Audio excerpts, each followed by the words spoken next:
name of the Father, and of the Son, and of the Holy Spirit. Amen. Glory be to the Father, and to the Son, and to the Holy Spirit, as it was in the beginning, is now, and ever shall be, world without end. Amen.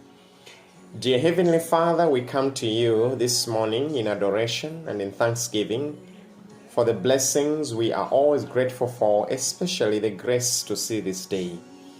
As we entrust ourselves to you, help us to lead lives worth of Christians, that we can witness to your love and to all those that we meet every single day.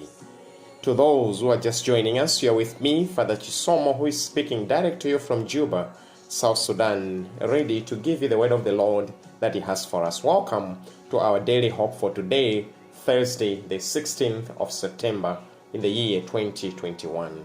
Stay tuned. I'm taking a reading that's coming from 1 Timothy chapter 4, verse 12 to 16. Do not let people disregard you because you are young, but be an example to the believers in the way you speak and behave, and in your love, your faith, and your purity. Make use of the time until I arrive by reading to the people, preaching and teaching. You have in you a spiritual gift which was given to you when the prophets spoke, and the body of elders laid their hands on you. Do not let it lie unused. Think hard about all this and put it into practice, and everyone will be able to see how you're advancing. Take great care about what you do and what you teach. Always do this, and in this way you will save both yourself and those who listen to you. This is the word of the Lord.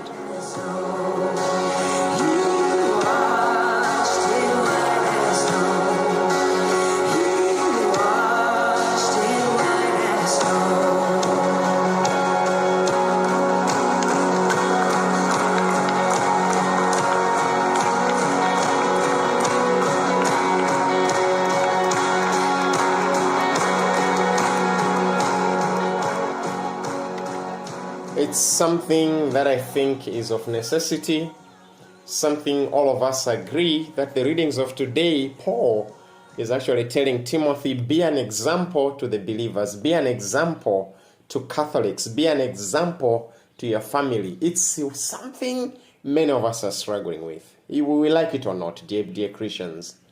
Those who believe in Jesus have the struggle to witness to the things they say. It is not about a question of hypocrisy today, but leading lives that our conduct and everything we do may lead others to believe in Jesus more and to trust us.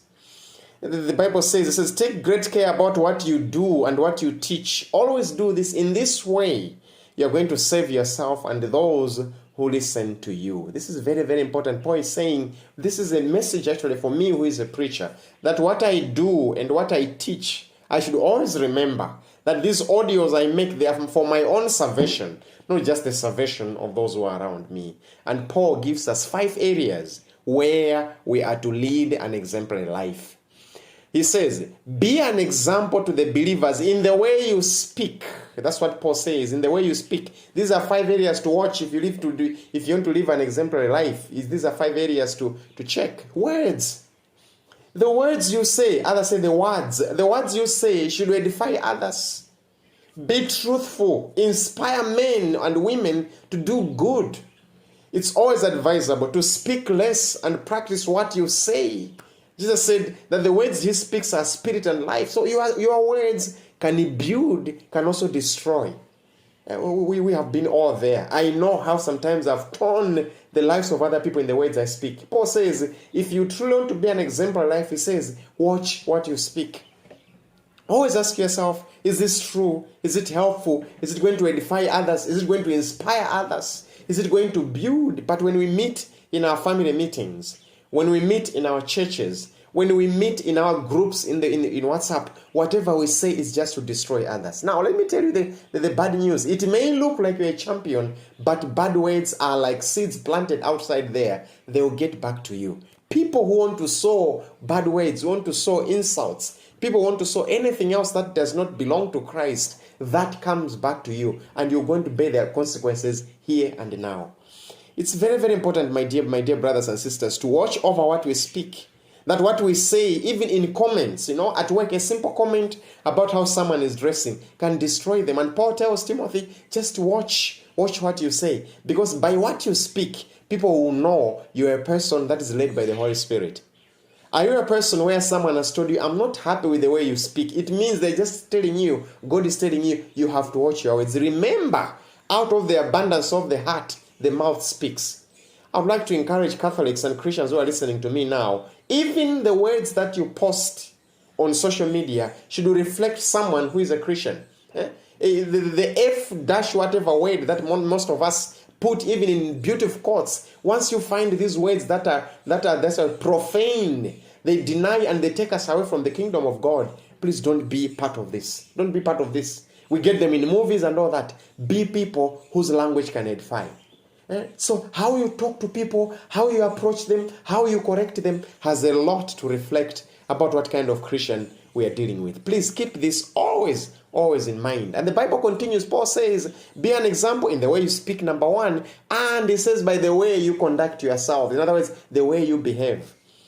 A Catholic must exhibit, not just a Catholic, a priest, a parent, a mother, a father, a child, a daughter, a son must exhibit a high standard of respect and behavior. The way you approach issues, the way you solve things, the way you behave should reflect someone who believes in Jesus. If you are found on the roadside because you are drunk the whole night, you're not reflecting the Catholicism you have learned from the church, from your catechism. If you are a married man and you are simply cheating on your wife, your conduct is not reflecting the values of chastity and the values of chastity and purity that is to be reserved in marriage. You are not honoring your marriage. You are actually destroying the conduct that God wants you to behave, to be like. Your manner of approach to issues, things, how you talk to people, how you conduct yourself in presence of people should reflect that so much. You should not be easily irritated. You shouldn't be easily ready to fight or cause confusion. In the office, you are the center of quarrels. You are the person who organizes confrontations with people. Jesus says, God is telling us, Paul is telling Timothy, let your conduct be someone of someone that builds others. Very, very important to keep this. Your conduct. And Paul continues, says, the way you behave and in your love.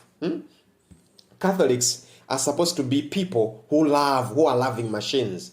Why? Because 1 John chapter 4 verse 8 tells us that in everything, God is love. So your life must be filled, oozing out with love.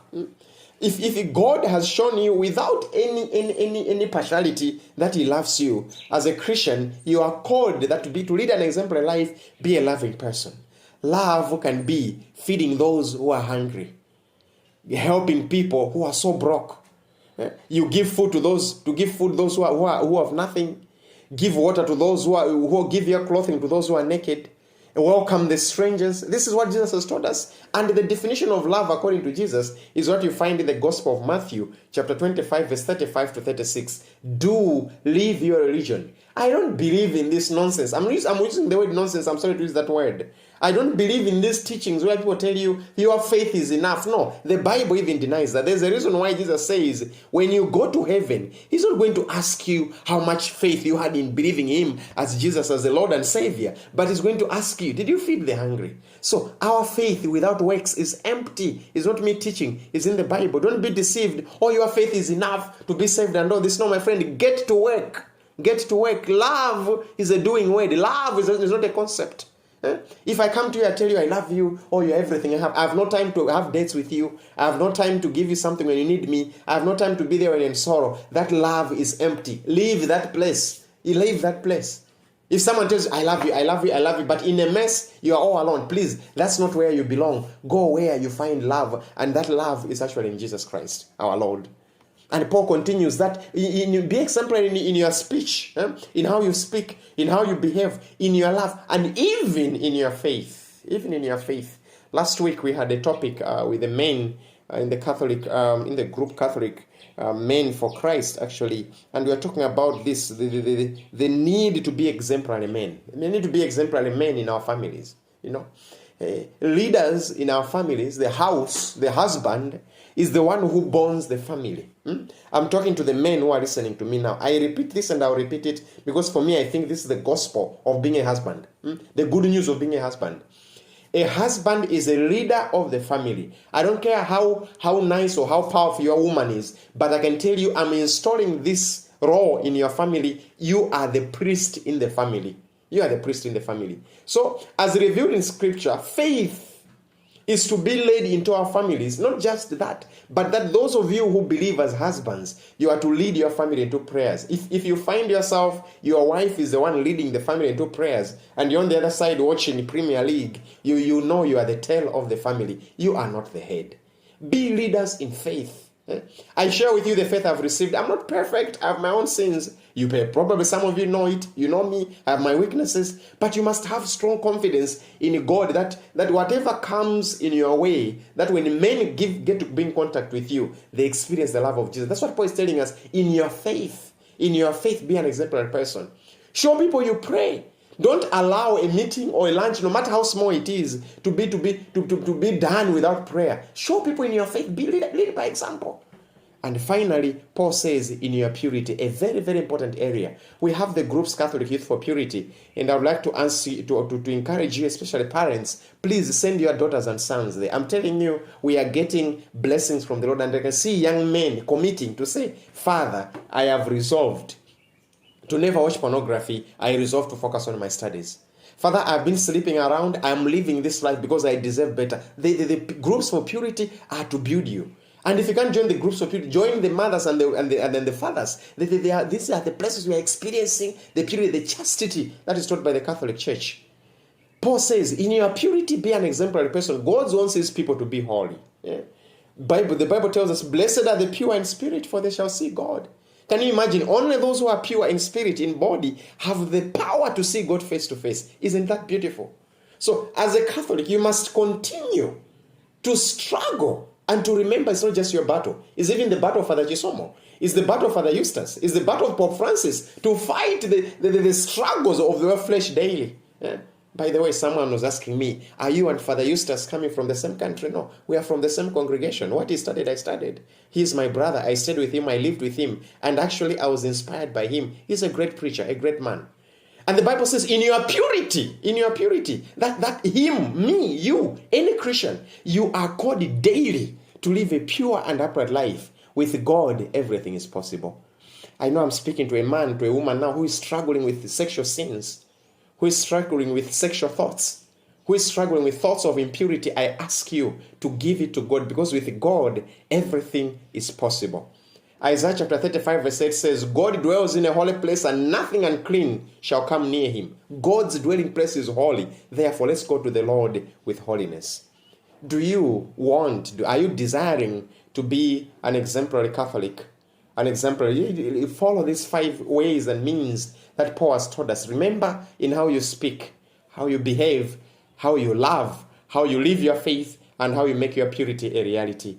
May God bless you. I shall send the links for the youth. If you have any young people at home, tell them, even if they don't contribute, I want to work with them in the journey of purity and experience of love.